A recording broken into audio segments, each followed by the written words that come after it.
Bon, ChatGPT, c'est pas mal. Bon, après, c'est un petit peu compliqué. Il y a quand même beaucoup de conditions. Je pense que celle qu'il faut retenir, c'est celle de la sincérité pour aider l'autre à progresser.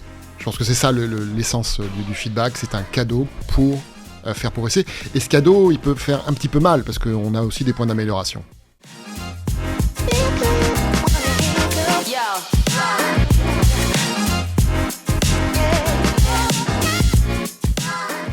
Oui, ChatGPT, bien sûr, on est toujours disponible 24/24. On n'est pas des machines, nous les managers, nous les collaborateurs, pour faire du feedback à l'instant. Parfois, c'est pas forcément approprié. Donc ça, c'est un petit peu théorique, ChatGPT. Moi, je dirais qu'il faut pas trop attendre, c'est clair, mais trouver quand même le bon moment pour le faire.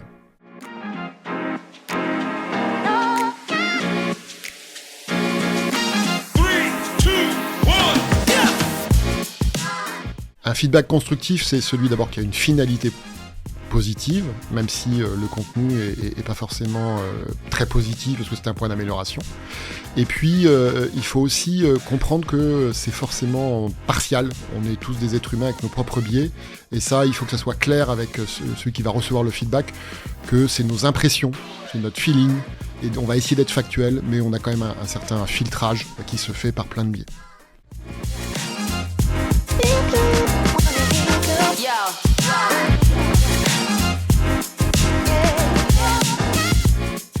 Oui, ChatGPT, t'as raison là. C'est clair que on reçoit du feedback et on profite du feedback si on est ouvert au feedback et si quelque part on est ouvert à ceux qui vont faire du feedback. Parce que c'est clair que si on se prend la règle sur les doigts à chaque fois qu'on fait un feedback, on fera pas beaucoup de feedback la prochaine fois.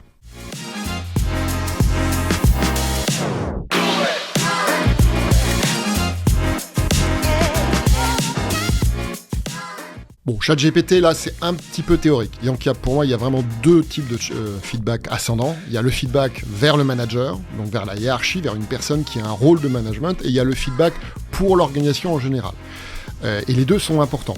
Le feedback pour le manager, c'est tout simplement l'aider à progresser dans son acte de management, dans sa posture de management, dans ses façons de manager au quotidien, et peut-être de répondre présent quand il y a un besoin d'amélioration, puisqu'on sait que souvent on part d'une entreprise, d'une équipe, à cause de la relation qu'on a avec son manager.